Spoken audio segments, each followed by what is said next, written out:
आम से हरि कथा कहे अर्थात हरिहर भेट हो भगवान का निश्चित बाणी आम ये पाठ कले अष्टादश अध्याय पर्यंत सौभाग्य दिन आम बर्तमान मो आम घर में आम परम पूज्य आम जहाँ अपेक्षा थे आसिक पहुँचती आम पाखे मो प्रथम आमर सुधीर भाई परिचय करें आम माननीय सुधीर प्रसाद नंदा जी प्रांत धर्म प्रसाद विभाग प्रांत प्रमुख और सुधीर भाई को अनुरोध करी से परम पूज्य संत आमर आश्चर्य आगे परिचय प्रदान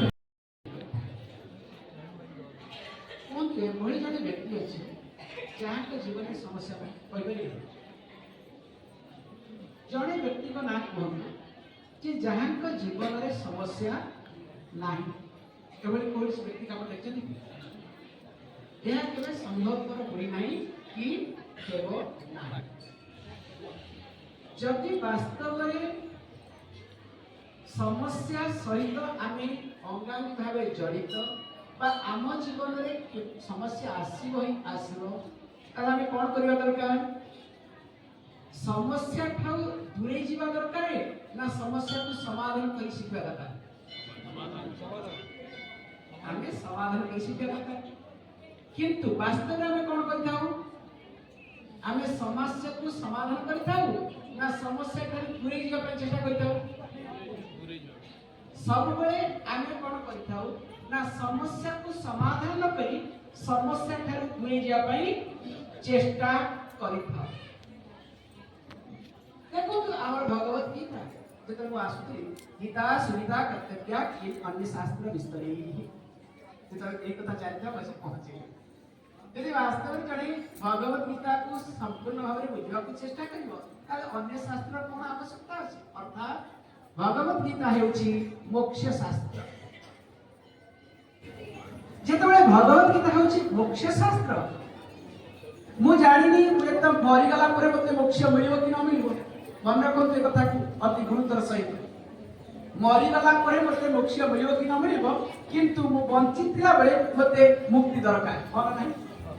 जदि आपण अणविश्वासी बंचते मरीगला आपको मोक्ष मिल कौन स्वर्ग राज्य कि अन्य राज्य को जी कौन हम लाभ किसी अच्छे भगवत कहुई कौन क्षीणे पुण्ये मर्त्य लोकम विशंति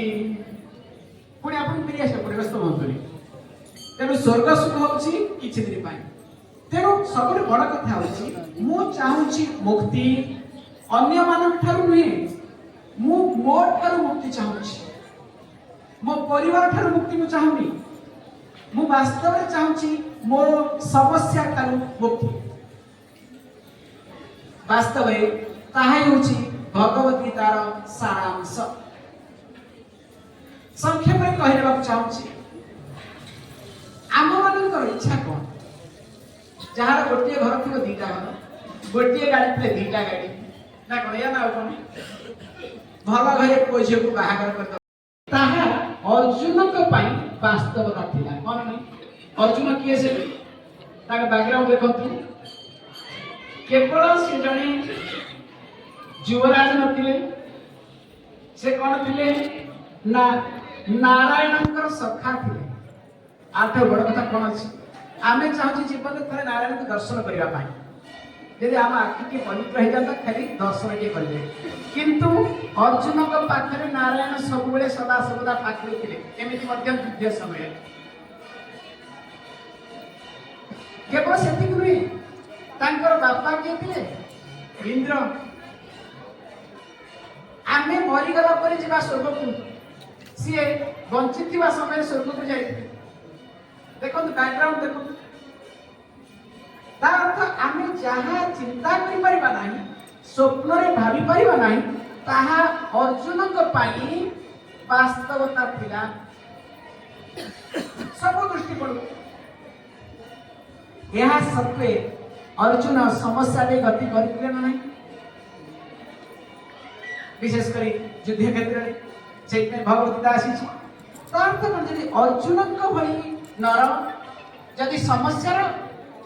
सम्मुखीन होगापी पड़ता मुझे तेणु जीवन में प्रथम नियम हूँ कौन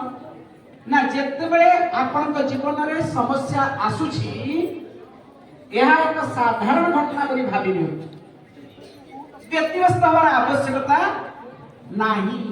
आपण कौन करती समस्या आसले समस्या जति नुहे आपण को व्यतिव्यस्त एते ही जाती ता अन्य मानन पई कोन समस्या हो जाय ना नहीं। आपण को समस्या मन जे भई अन्य मानकर समस्यार कारण न हो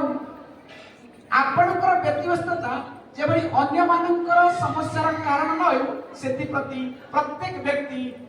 चिंता करिबार आवश्यकता रहछि। कहीं ना जदि मो जीवन में समस्या सुनिश्चित आज नहले काली समस्या आसीबो ही आसीबो तेणु मु कोन करिबा दरकार मु प्रथमे जेते बळे भी समस्या आसुची I have to learn to accept that there is a problem in my life, nothing wrong in it. आसु समस्या असुविधा कोन अछि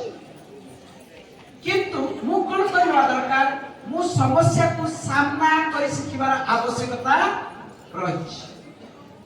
अर्जुन कोन करथिले प्रथम अध्याय यदि हम लक्ष्य करिबा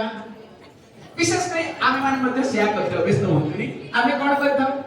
समस्या आसिले जेतेबेले आमे दौड़ी पळेला को चेष्टा करथौ पलायन पंथी होई थाउ सेतेबेले कोन करथौ आमे विभिन्न प्रकार बाणी अन्य को सुनै थाउ मन नाही मु काहे की करिबिनी जदि मु आपण पचारि गोटे प्रश्न काहे की करिबे कथाटा तार उत्तर आपण देबेनी किंतु काहे की करिबिनी आपण पाखरे 100 टा लजिक थियो मन नाही आ विशेष करे आज का पिला माने पाठ पढिबिनी काहे की मु पढिबिनी मो मुंड बिंधुची पेट काटुची मन नाही अनेक बहाना आमे पिला टिबे शिखिताउ काहे की करिबी नाही आ सेही